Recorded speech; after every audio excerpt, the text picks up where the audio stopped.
हे मुद्दे पाहिजे. आता स्टार्ट करूया आपण. तो म्हणजे कोणता, तर भाग 3, भाग 4 आणि भाग 4A. याच्यावरती आपल्याला प्रश्न नक्कीच असतात. एखाद दुसरा प्रश्न हा विचारला जाण्याची दाट शक्यता असते, त्यामुळे याला इग्नोर करायचं नाहीये. तो म्हणजेच मुद्दा कुठला, तर भाग 3 चा उल्लेख केला तर याला म्हणतो आपण मूलभूत हक्क. भाग 4 चा उल्लेख केला तर याला म्हणतो आपण मार्गदर्शक तत्वे. भाग 4A चा उल्लेख केला तर याला म्हणतो आपण मूलभूत कर्तव्य. ठीक आहे. एक थोडासा असणारा अँगल याच्यामध्ये आपल्याला लक्षात घ्यायचा आहे. मूलभूत हक्काचा उल्लेख केला तर कलम 12 ते कलम 35 चा उल्लेख येतो. मार्गदर्शक तत्वांचा उल्लेख केला तर कलम 36 ते 51 पर्यंतच्या आर्टिकलचा उल्लेख येतो. आणि कर्तव्यांचा उल्लेख केला तर 51A चा अँगल याच्यामध्ये येतो. कारण ही यंत्रणा आणली गेली कधी, तर ही आणली 42वी घटना दुरुस्ती 1976 ला. यासाठी पंजाब मधली एक व्यक्ती होती, त्या व्यक्तीचं नाव आहे स्वर्ण सिंग. या व्यक्तीला काम सांगितलं की तुम्ही 2 देशाच्या राज्यघटनेचा अभ्यास करा आणि त्यानुसार फंडामेंटल ड्युटीज आपल्या भारताच्या राज्यघटनेमध्ये समाविष्ट करा. यांच्याकडे 2 देश होते, एक होता USSR आणि दुसरा होता जपान. मग या सुवर्ण सिंगाने काय केलं, तर कर्तव्यांची असणारी एक लिस्ट तयार केली, ज्याच्यामध्ये 8 कर्तव्य होते. त्यातले 7 कर्तव्य होते USSRचा आणि 1 कर्तव्य होता जपानचा. तो कर्तव्य कोणता होता इथं, की प्रत्येक व्यक्तीने टॅक्स भरणं ही प्रत्येक व्यक्तीची जबाबदारी एक कर्तव्य आहे. आणि टॅक्स भरलं नाही तर तो एक नैतिक गुन्हा असेल आणि त्या नैतिक गुन्ह्याच्या बाबतीमध्ये त्या व्यक्तीला शिक्षा दिली जाईल. हा मुद्दा याच्यामध्ये. पण आपण जेव्हा हा मुद्दा सभागृहामध्ये मांडला तेव्हा हे टॅक्सेशनचा मुद्दा आपण स्वीकारला नाही. आपण फक्त USSRचे असणारे 7 कर्तव्य स्वीकारले. सभागृहाच्या डिस्कशन मध्ये 3 कर्तव्य ऍड करण्यात आले. असे टोटल कर्तव्य जे 10 होते ना, हे 10 कर्तव्य 42व्या घटना दुरुस्तीने 1976 ला आपल्या राज्यघटनेमध्ये आपल्याला समाविष्ट होताना दिसतात. कशामध्ये, तर कलम 51A च्या अंतर्गत भाग नंबर 4A च्या स्वरूपामध्ये. हे थोडंसं इथं लक्षात ठेवायचं. आणि याच्या सोबतच काय लक्षात घ्यायचं, हे कर्तव्य योग्य पद्धतीनं त्याची अंमलबजावणी होती का नाही, अंमलबजावणी होती का नाही यासाठी 1991 मध्ये एक समिती स्थापन करण्यात आली. त्याला म्हणायचं न्यायमूर्ती वर्मा समिती. आणि या वर्मा समितीनं रिपोर्ट दिला 1999 ला.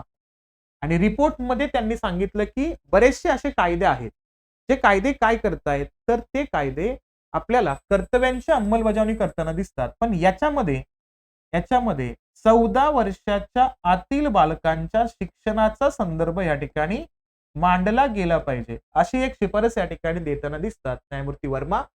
त्यांच्यामुळेच 2002 ला एक घटना दुरुस्ती होते, ती म्हणजेच कोणती, 86वी घटना दुरुस्ती होते. आणि याच्यामध्ये 11वं कर्तव्य ऍड होतं, ते 6 ते 14 वयोगटातील बालकांना शिक्षण देण्याची, आणि ते शिक्षण कोणतं असेल तर प्राथमिक शिक्षण देण्याची जबाबदारी पालकांची सांगितली गेली, हा संदर्भ असेल. हे प्रश्न विचारून झालेत ऑलरेडी. काय, मूलभूत कर्तव्य कोणत्या देशाकडनं स्वीकारले, USSR कडनं. पण त्या कर्तव्यांचा अभ्यास करण्यासाठी कोणते 2 देश होते, USSR पण होता, जपान पण होता. पण स्वीकारले कोणत्या देशाकडनं, USSR कडनं स्वीकारलेत, हे इथे लक्षात ठेवायचं. आणि महत्वाचा मुद्दा, कोणत्या समितीचं नाव, सुवर्णसिंग. त्यानंतर 11वं कर्तव्य कधी आणलं, 86व्या घटना दुरुस्तीनं 2002 त्यासाठी शिफारस कोणाची आहे, न्यायमूर्ती वर्मा समितीची, जी 91 ला स्थापन झाली होती. 99 ला त्याचे रिपोर्ट येताना दिसतात. हेही प्रश्न विचारून झाले, त्यामुळे याला इग्नोर नाही करायचे, मुद्दे लक्षात ठेवायचे. त्यानंतर थोडंसं येऊया आपण इकडं, तो म्हणजे मूलभूत हक्कांच्या बाबतीमध्ये. आता हे जे मूलभूत हक्क आहेत ना, हे हक्क दिलेत 12 ते 35 या असणाऱ्या आर्टिकलमध्ये. यासाठी आपण 2 देशांच्या राज्यघटनेचा आढावा घेतो. मग इथं येतो मुद्दा कोणाचा, तर इथं मुद्दा येतो USA आणि फ्रान्स.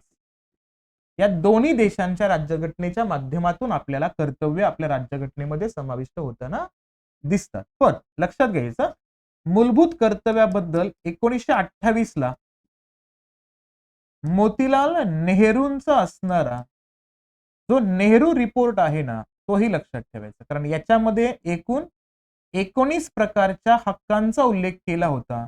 ते आपल्याकडे ऑलरेडी होते, म्हणून त्याचाही रेफरन्स आपण या मूलभूत हक्काला मांडत असताना स्वीकारलेला आहे. आता तुम्हाला एक प्रश्न असा असतो, universal declaration of human rights जो 10th ऑफ डिसेंबर 1948 ला डिक्लेअर झाला, याच 10 डिसेंबरला आपण जागतिक मानवी हक्क दिन म्हणतो. तर या मानवी हक्काच्या अनुषंगाने आपल्याला काही मुद्दे घटनेमध्ये आणलेत का? म्हणजे हक्क, मूलभूत हक्क हे या असणाऱ्या मानवी हक्कातून स्वीकारलेत का? तर लक्षात घ्यायचं याचा रेफरन्स येत नाही. का? कारण हे आलेत डिसेंबर 1948 ला आणि आपल्या भारताच्या मूलभूत हक्काचा मुद्दा आला फेब्रुवारी 1948. म्हणून जेव्हा हक्काचा मुद्दा येतो तेव्हा universal declaration of human rights ऐवजी काय लक्षात ठेवायचं?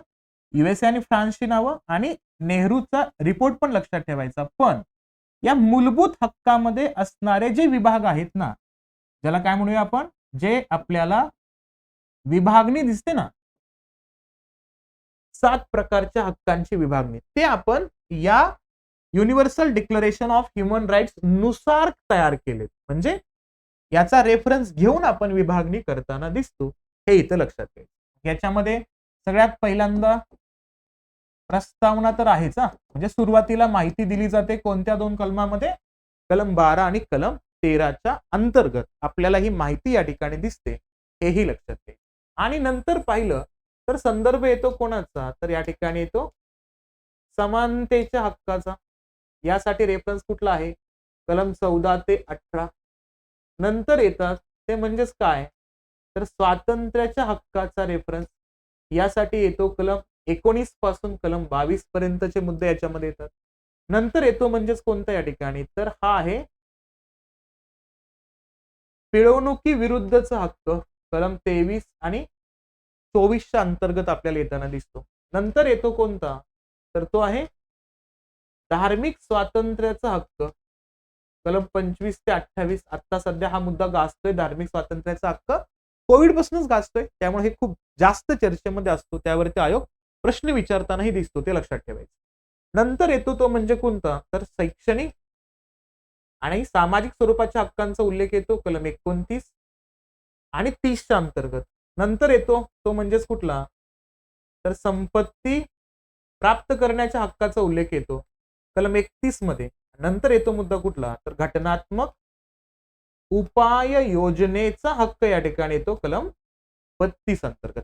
हे आपल्याला 7 प्रकारच्या हक्कांचं जे वर्गीकरण आहे का, ते आपण universal declaration of human rights याच्यातून स्वीकारले, हेही लक्षात ठेवायचं आपल्याला. पण मूळ संदर्भ युएसए आणि फ्रान्सचा असेल. आणि यातला जो संपत्ती प्राप्त करण्याच्या स्वातंत्र्य हक्काचा जो संदर्भ होता का, तो काय केला आपण, तो लक्षात ठेवायचा. तो आपण हक्कातून वगळला आणि तो आपण भाग नंबर 12 मध्ये ऍड केला. म्हणजे काय लक्षात घ्यायचं, कोणकोणते मुद्दे, तर लक्षात घ्यायचं कलम 31, तसंच स्वातंत्र्याचं एक कलम आहे 19 उपकलम 1, त्यातला असणारा स्मॉल एफ, हा काय केला आपण, हा हक्कातून वगळला आणि तो भाग नंबर 12 मध्ये एक नवीन कलम ऍड केला, तो म्हणजेच कोणता, तर 300A.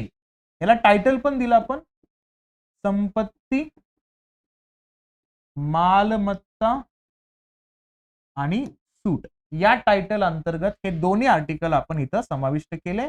आणि हे केले कुणी, तर हे केलं मोरारजी देसाई साहेबांच्या कार्यकालामध्ये. मोरारजी देसाई साहेब म्हटलं तर कोणत्या घटनादुरुस्तीचा उल्लेख येतो, 44वी घटनादुरुस्ती 1978. हे आपल्याला इथं लक्षात ठेवणं अपेक्षित असणार एक थोडासा पार्ट. या अनुषंगाने आपल्या लक्षात घ्यायचं बेसिक मुद्दा जो आपल्याला डिस्कशन मध्ये आणायचा आहे, तो इथं आपल्याला फक्त माहिती इंट्रोडक्शनच्या अनुषंगाने दोन्ही मुद्दे लक्षात ठेवण्याचा प्रयत्न करा. राहतो कुठला, तर राहतो मुद्दा भाग नंबर 4. भाग नंबर 4 काय आहे, तर तो आहे डीपीएसपीचा भाग. म्हणजे काय, डायरेक्टिव्ह प्रिन्सिपल्स आहेत ह्या स्टेट पॉलिसीचे. आणि इथं यालाच म्हणतो आपण मार्गदर्शक तत्वे. आणि हे कोणत्या देशांकडनं घेतलेत आपण या ठिकाणी, तर आयर्लंड कडनं घेतलेली तत्वे आहेत. आणि या तत्वांचा उल्लेख केला तर काय लक्षात ठेवायचं बघा, या असणाऱ्या डीपीएसपीच्या अंतर्गत. तर हे तत्वे स्वीकारत असताना आपण सुरुवातीचा उल्लेख केला तर या ठिकाणी कोणत्या कलमांचा संदर्भ आणतो, तर कलम 36 ते कलम 51 पर्यंतच्या तरतुदींचा उल्लेख. आणि हे जे तत्वे आहेत ना, हे तत्वे समाजवादी देशाकडनं घेतले. तो समाजवादी देश कोणता आहे, आयर्लंड. मग या तत्वामध्ये असतील विचारसरणी. काय त्या तत्वामध्ये, या तत्वामध्ये आहेत विचारसरणी. मग कोणत्या विचारसरणीचा मुद्दा दिसतो याच्यामध्ये, तर याच्यामध्ये आहेत 3 प्रकारच्या विचारसरणी. कोणते 3 प्रकारचे विचारसरणी, याच्यामध्ये पहिल्यांदा आहे समाजवादी तत्वे, याच्यामध्येच आहे नंतर गांधीवादी तत्वे, याच्यामध्येच येतो नंतर लिबरल किंवा उदारमतवादी तत्वे, किंवा यालाच म्हणून आपण या ठिकाणी बुद्धिवादी तत्वे. ठीक आहे, म्हणजेच कुठला येतोय मुद्दा या ठिकाणी, तर इथं येतोय सोशलिझम, इथं येतोय गांधीइझम, आणि इथं येतोय लिबरलिझम. हे तिन्ही मुद्दे आपल्याला लक्षात ठेवणं गरजेचं असणार आहे. आणि या सोशलिझम मध्ये समाजवादी तत्वाचा उल्लेख केला तर अर्थ काय या ठिकाणी, तर याचा अर्थ येतो जिथं आपल्याला सामाजिक आणि आर्थिक न्यायाची समानता पाहिजे. कशाची? सामाजिक आणि आर्थिक न्यायाची समानता. आणि इथं गांधींच्या असणाऱ्या विचारांना या ठिकाणी रूढ करायचं आहे. म्हणजे स्टेटची जबाबदारी हायलाइट होते. कोणाची? स्टेटची जबाबदारी हायलाइट होते. आणि लिबरलिझम मध्ये काय असतो? लिबरलिझम मध्ये मुद्दा असतो तो म्हणजे फ्रीडम, स्वातंत्र्याचा असतो. स्वातंत्र्यासोबतच या ठिकाणी असतात चॉईसेसचा रेफरन्स, चॉईसेस सोबतच या ठिकाणी येतात अपॉर्च्युनिटीज, आणि यातूनच तयार होतात इनोव्हेशन. लक्षात घ्यायचं, जेव्हा जेव्हा तुम्हाला भारत सरकार एखादी स्कीम लॉन्च करतो आणि ती स्कीम जर इनोव्हेशनशी कनेक्टेड असेल तर तुम्हाला सरळ सरळ उत्तर द्यायचे ते म्हणजे उदारमतवादी तत्वे असतील. बस एकदम लॉजिकली मुद्दे लक्षात ठेवले तर तुम्हाला याच्यावरचे कोणतेही उत्तर देता येऊ शकतात डीपीएसपीच्या अंतर्गत असणारे मुद्दे. आता याच्यामध्ये मी काही शब्द देतो, त्या शब्दांच्या अनुषंगाने आर्टिकल पण तुम्हाला इझिली लक्षात राहता येतील. आता लक्षात घ्या, समाजवादी तत्वांचा उल्लेख केला तर याच्यामध्ये काही शब्द आहेत, त्यामध्ये सगळ्यात पहिल्यांदा उल्लेख करूया आपण समाजाचा. समाज या शब्दाचा उल्लेख, समाजवादी तत्वामध्ये समाजच तर येणार ना, मग समाजाचा उल्लेख केला. आता ह्याच्यामध्ये सुद्धा प्रस्तावना म्हणजे इंट्रोडक्शन असणारच आहे. आणि या प्रस्तावनेचा उल्लेख केला तर पहिले दोन कलम इथं सुद्धा प्रस्तावनेचे असतील. म्हणजे कोणते? 36 आणि 37. जसं आपण हक्कामध्ये दोन कलम पाहिले 12, 13 प्रस्तावनेमध्ये, तसंच इथे येईल 36 आणि 37चा संदर्भ प्रस्तावनेमध्ये आणायचा. त्यानंतर याच्यामध्ये काही शब्द आहेत पहा. पहिला शब्द येतोय समाज. समाजाचा उल्लेख केला तर कोणकोणत्या आर्टिकलचा उल्लेख करायचा इथं? 38 उपकलम 1, 39 आणि 39 कॅपिटल ए चा रेफरन्स. समाजासाठी हे सगळे आर्टिकल लक्षात ठेवायचे. नंतर संदर्भ येतो तो म्हणजे कोणाचा? तर नंतर संदर्भ येतो कामगारांचा. कारण समाजवादी देशामध्ये सर्व घटकांचा विचार केला जातो. मग कामगारांचा उल्लेख केला तर कामगारांसाठी कोणत्या आर्टिकलचा उल्लेख करायचा? तर 42, 43 आणि सोबतच 43 ए चाही उल्लेख आपण याच्यामध्ये करूया. ठीक आहे, पण या समाज आणि कामगारामध्ये आपण पण आहोत ना, म्हणून मी आपल्याला शब्द देतो आपल्याचा, आपण किंवा स्वतः, किंवा तुम्ही स्वतःचं नाव जरी या शब्दामध्ये लिहिलं तरी चालेल. का? याला म्हणतो मी आपलं कलम. कुठलं आहे? आपलं कलम. हे कुठलं आहे आपलं कलम? तर आपलं कलम आहे कलम नंबर 41. आणि याला कधी विसरायचं नाही. आणि लिहित असताना किंवा समजून घेत असताना एकदम त्याला लिहिताना सुद्धा स्वच्छ अक्षरामध्ये, स्पष्ट अक्षरामध्ये मांडायचे, कारण ते आपलं कलम आहे. काय आपलं कलम? बेरोजगार किंवा बेकार. काय शब्द या ठिकाणी 41 मध्ये? बेरोजगार किंवा बेकार, अपंगत्व, वृद्धत्व किंवा त्यासोबतच पाहिलं आजारपण, अशा परिस्थितीमध्ये सार्वजनिक मदतीची अपेक्षा करता येऊ शकते. म्हणून लक्षात घ्यायचंय आपलं कलम आहे, कलम 41 लक्षात ठेवणं गरजेचं असणार आहे. ठीक आहे, नंतर येतो शब्द कोणता? कामगारांचा उल्लेख या ठिकाणी असेल. नंतर कोणत्या एका शब्दाचा संदर्भ याच्यामध्ये ऍड करायचा आपल्याला? तर तो शब्द आहे आरोग्याचा. कोणता शब्द आहे तो? आरोग्याचा. आरोग्यासाठी लक्षात घ्यायचं कोणत्या आर्टिकलचा उल्लेख येतो? तर आर्टिकल नंबर 47. आणि समाजवादीमध्ये कोणतं आरोग्य असतं? तर समाजवादीमध्ये आहे सार्वजनिक आरोग्य. म्हणजे आता कोविडचा मुद्दा जेव्हा जेव्हा आला तेव्हा तुम्ही आरोग्य समाजवादी तत्वातलं येतं हे किमान लक्षात ठेवणं गरजेचं असतं. आता त्यानंतर गांधीवादी तत्वामध्ये कोणत्या शब्दांचा उल्लेख करायचा? तर गांधीजींच्या विचारांचा उल्लेख करायचा. म्हणजे कोणता? गांधीजी काय म्हणतात? गांधीजी पहिला शब्द वापरतात खेड्यांकडे चला. मग लक्षात घ्यायचं खेडी, कलम 40 ग्रामपंचायतीच्या स्थापनेबद्दलचे मुद्दे.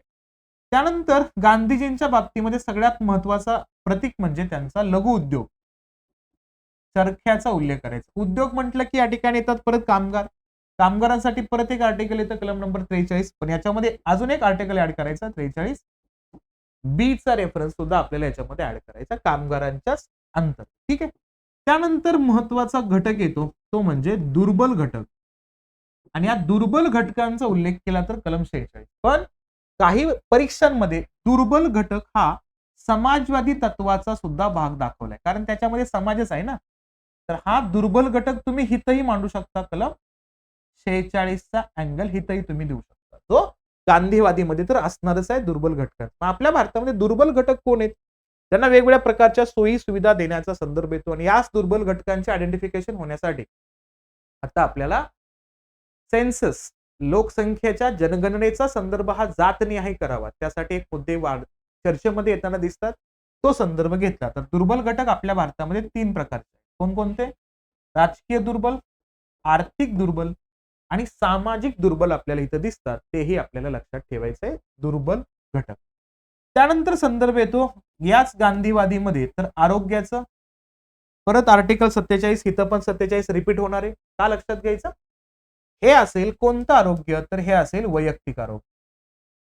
गांधीजी सांगतात ना, नशिले पदार्थ, मादक द्रव्यांच्या सेवनापासून परावृत्त करायचे, म्हणजेच वैयक्तिक आरोग्याबद्दल बोलतात. ते इथं लक्षात घ्यायचं. नंतर एक शब्द लक्षात घ्यायचा, भूतदया.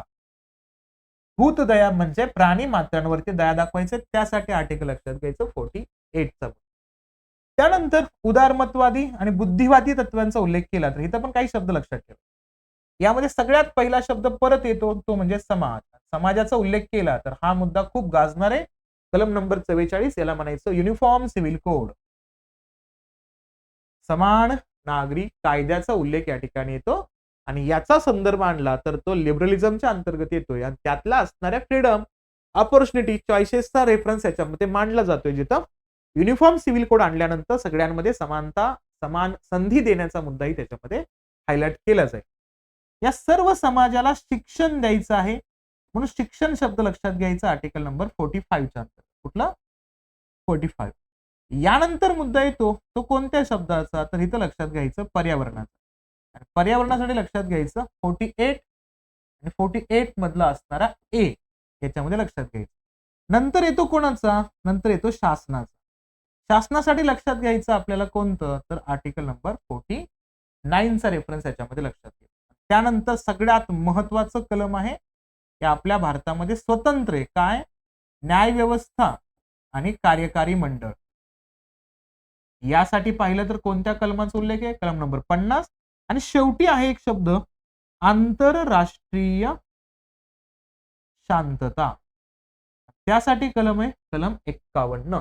तर लक्षात घ्या, डीपीएसपी गाजतायत तर डीपीएसपीच्या अनुषंगाने तुम्हाला सब आर्टिकल विचारले जातील, त्याच्या संबंधातल्या घटनादुरुस्ती विचारल्या जातील. त्यामुळे किमान हा चार्ट एक सुरुवातीच्या फेज मध्ये तुम्हाला माहिती असणं गरजेचं असणार आहे. त्यासाठी दिलं तुम्हाला ही एक विचारसरणी आणि एकाच आर्टिकल मध्ये मल्टिपल विचार असू शकतात. जसं आपण कलम 47 डबल पाहिलं, कलम 48 डबल येताना पाहतो. म्हणजेच एकाच आर्टिकल मध्ये वेगवेगळे विचार सुद्धा समाविष्ट होताना दिसतील.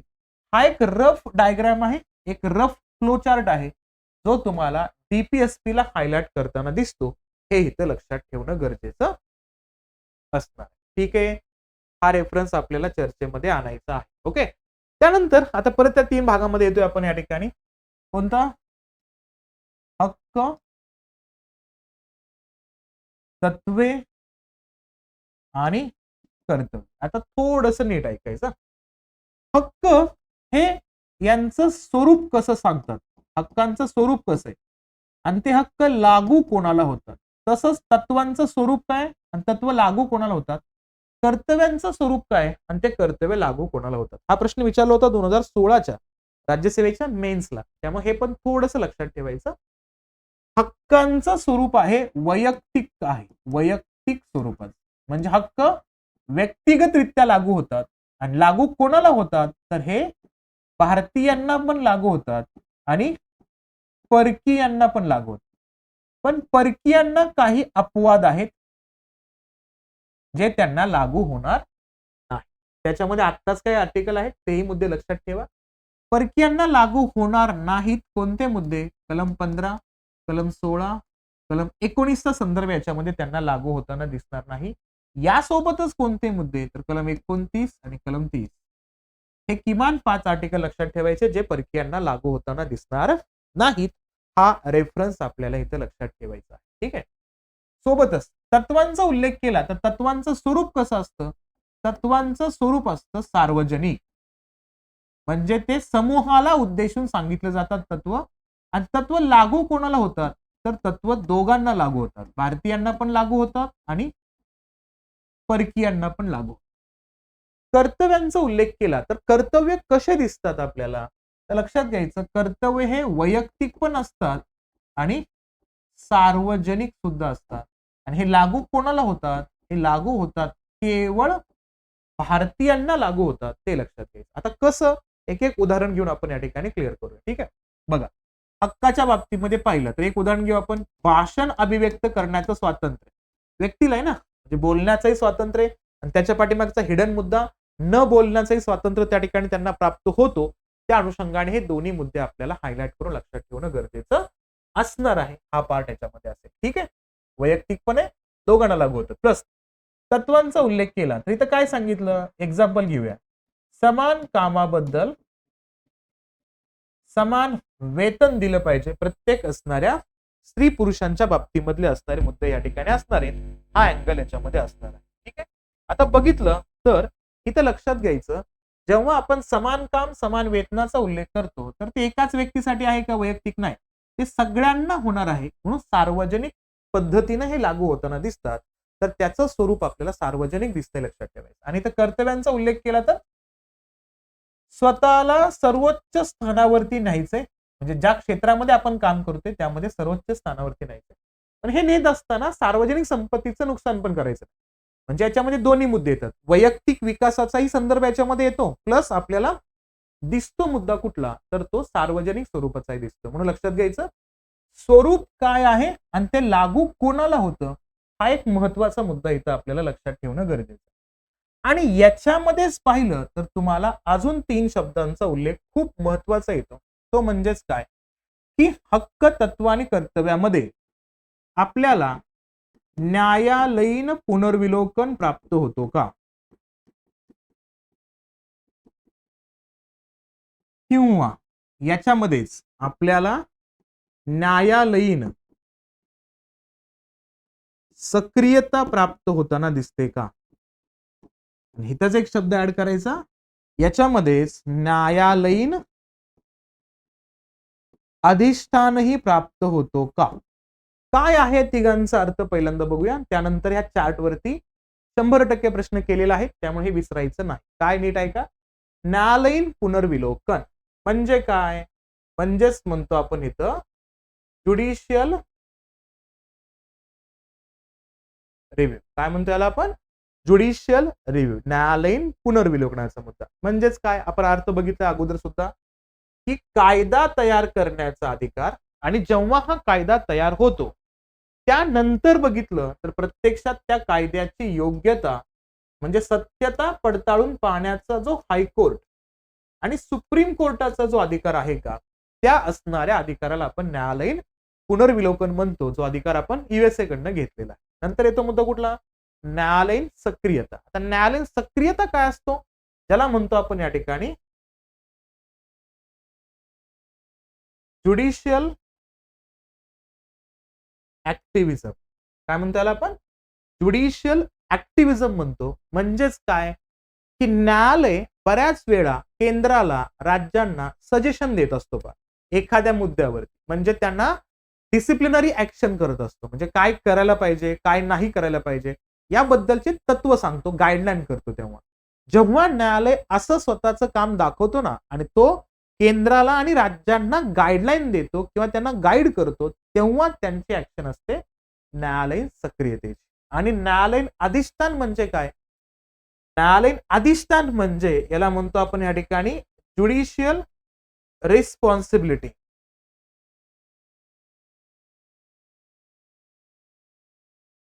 म्हणजे काय? जिथं न्यायालय एखाद्या तरतुदींचा भंग झाल्यानंतर त्यांची जबाबदारी स्वीकारतो. एखाद्या तरतुदींचा भंग झाल्यानंतर न्यायालय त्यांची जबाबदारी स्वीकारतो व त्यांना ते रिटर्न देण्याचा प्रयत्न करतो. त्याला म्हणायचं न्यायालयाची जबाबदारी, न्यायालयीन अधिष्ठानचा संदर्भ याच्यामध्ये असेल. मग आता लक्षात घ्यायचं या हक्कामध्ये, तत्वामध्ये, कर्तव्यामध्ये कुठं कुठं ज्युडिशियल रिव्ह्यू आहे, कुठं कुठं ज्युडिशियल ऍक्टिव्हिजम आहे आणि कुठं कुठं ज्युडिशियल रिस्पॉन्सिबिलिटी आहे हे आपल्याला माहिती असणं गरजेचं आहे. मग एक सिंपल वाक्य सांगतो, ते नीट ऐका. प्रत्येक भागातील पहिलं कलम, हे तुम्ही अभ्यासलेलंच आहे, फक्त रिपीट करतोय आपण इथं. प्रत्येक भागातील असणारं जे पहिलं कलम आहे ना, ते काय करणार आहे? प्रत्येक भागातील असणारं पहिलं कलम हे सांगतं स्टेटची डेफिनेशन. हे काय सांगतं? स्टेटची डेफिनेशन. आणि प्रत्येक भागातलं असणारं जे दुसरं कलम आहे ना, ते कलम सांगतं ज्युडिशियल रिव्ह्यू, न्यायालयीन पुनर्विलोकन सांगतं. सिंपल लॉजिक आहे. या सिंपल लॉजिक नुसार हे लक्षात ठेवण्याचा प्रयत्न करायचं. प्रत्येक भागातील पहिलं कलम सांगतं स्टेटची डेफिनेशन, दुसरं कलम सांगतं ज्युडिशियल रिव्ह्यू. मग ज्युडिशियल रिव्ह्यू हक्कात मिळेल का? येस. ज्युडिशियल रिव्ह्यूचा अर्थच काय? कायदा तयार केल्यानंतर कायद्याची सत्यता पडताळ. मग कुठं पण कायदा तयार होऊ शकतो ना, म्हणून लक्षात घ्यायचं ज्युडिशियल रिव्ह्यूचा मुद्दा मी प्रत्येक ठिकाणी बरोबर टिक केलं, याचा अर्थ प्रत्येक ठिकाणी तो उपलब्ध होतो. आणि काय सांगितलं आर्टिकल? प्रत्येक भागातील दुसरं कलम. हक्काचा उल्लेख केला, कलम 12 पासूनचा संदर्भ जो येतोय तो कुठपर्यंत न्यायचा आपल्याला? कलम 35 पर्यंत. तत्वाचा उल्लेख केला 36 पासून 51 पर्यंत. आणि इथं तर एकच कलम आहे 51 आहे, तर तेच एक कलम इथे ऍड करूया आपण. दुसरं कलम पाहिलं तर 37, दुसरं कलम पाहिलं तर 13. लक्षात घ्यायचं, हे कलम काय करतात? हे कलम ज्युडिशियल रिव्ह्यू सांगतात. आणि हे लक्षात घ्यायचं, हा ज्युडिशियल रिव्ह्यू आपल्या भारतात कधीच डायरेक्ट फॉर्म मध्ये मिळत नाही, तो इनडायरेक्ट फॉर्म मध्ये, इनडायरेक्ट स्ट्रक्चर मध्ये मिळतो, अप्रत्यक्षरित्या मिळतो. कसा मिळतो ते पण बघू आपण, पण हा अप्रत्यक्षरित्या मिळतो हे इथं लक्षात ठेवायचं. मुद्दा येतो कुठला? न्यायालयीन सक्रियतेचा. न्यायालय कोणत्या तरतुदीमध्ये सेंट्रल गव्हर्नमेंटला आणि स्टेट गव्हर्नमेंटला सजेशन्स देईल, सांगेल, तो फक्त कुठं पण सांगेल ना. म्हणजे काय लक्षात घ्यायचं? प्रत्येक ठिकाणी मिळतो न्यायालयीन सक्रियता. ओके, प्रत्येक ठिकाणी न्यायालय सक्रिय असतो, त्यासाठी स्पेसिफिक आर्टिकल नाही, कुठेही तो सक्रिय असू शकतो. कोणत्याही आर्टिकल मध्ये तो केंद्राला आणि राज्याला सजेशन देऊ शकतो. ठीक आहे. आणि जेव्हा न्यायालयीन अधिष्ठान बघतो ना, म्हणजे कोणत्या तरतुदींचा भंग झाल्यानंतर न्यायालय त्यांची जबाबदारी स्वीकारतो, तर केवळ जे वैयक्तिक स्वरूपाचे असतात का, तिथंच फक्त न्यायालय त्यांची जबाबदारी स्वीकारतं. म्हणजे हे वैयक्तिक स्वरूप आहे, हे सार्वजनिक स्वरूप आहे, हे वैयक्तिक प्लस सार्वजनिक आहे. तर न्यायालयीन अधिष्ठान फक्त हे कोणाला प्राप्त होतं? फक्त हे हक्कांना प्राप्त होतं. इतर दोघांना ते अधिष्ठान प्राप्त होत नाही. म्हणजे न्यायालय त्यांची जबाबदारी स्वीकारत नाही. म्हणजेच काय? हक्कांचा भंग झाला तर तुम्ही न्यायालयात जाऊ शकता का? तर हो. कुठं जाऊ शकता? सुप्रीम कोर्टात जाऊ शकता का? हो. कशानुसार? कलम 32 नुसार. हायकोर्टात जाऊ शकता का? तर हो. कशानुसार? कलम 13 नुसार आणि 226 नुसारचा संदर्भ आपल्याला याच्यामध्ये ऍड होताना दिसतोय. आणि बाकीच्या ठिकाणी आपण तत्वांचा भंग झाला, कर्तव्यांचा भंग झाला तर आपल्याला न्यायालयात जाण्याचा अधिकार नसतो. हे इथं लक्षात ठेवायचं. ठीक आहे. अतिशय महत्वाचा चार्ट आहे. याच्यावरती आपल्याला एक प्रश्न 100% येतो आणि तो आपल्याला इझिली सुटणार आहे जर तुम्ही हे मुद्दे लक्षात ठेवण्याचा प्रयत्न केला असेल तर. ठीक आहे. ओके, लक्षात ठेवायचा हा चार्ट. या चार्ट सोबत पाहतो आपण कुठला? डीपीएसपी मधले असणारे शब्दांच्या अनुषंगाने असणार डिवायडेशन. त्यानंतर पाहिलं आपण हक्कातले असणारे प्रकार, हक्क घेतलं कोणाकडनं, कशा पद्धतीचा मुद्दा, काय बदल झाला, त्यातल्या महत्वपूर्ण संपत्तीच्या हक्काबद्दल बोललो. नंतर कर्तव्यांबद्दल आपण 2 समित्यांचा उल्लेख केला, सुवर्णसिंग आणि कोणाचा? वर्मा समितीचा उल्लेख. आणि त्याच्या अगोदर आपण थोडंसं नागरिकत्वाचा अँगल या ठिकाणी डिस्कस केलाच होता. हे इथं लक्षात घ्यायचं.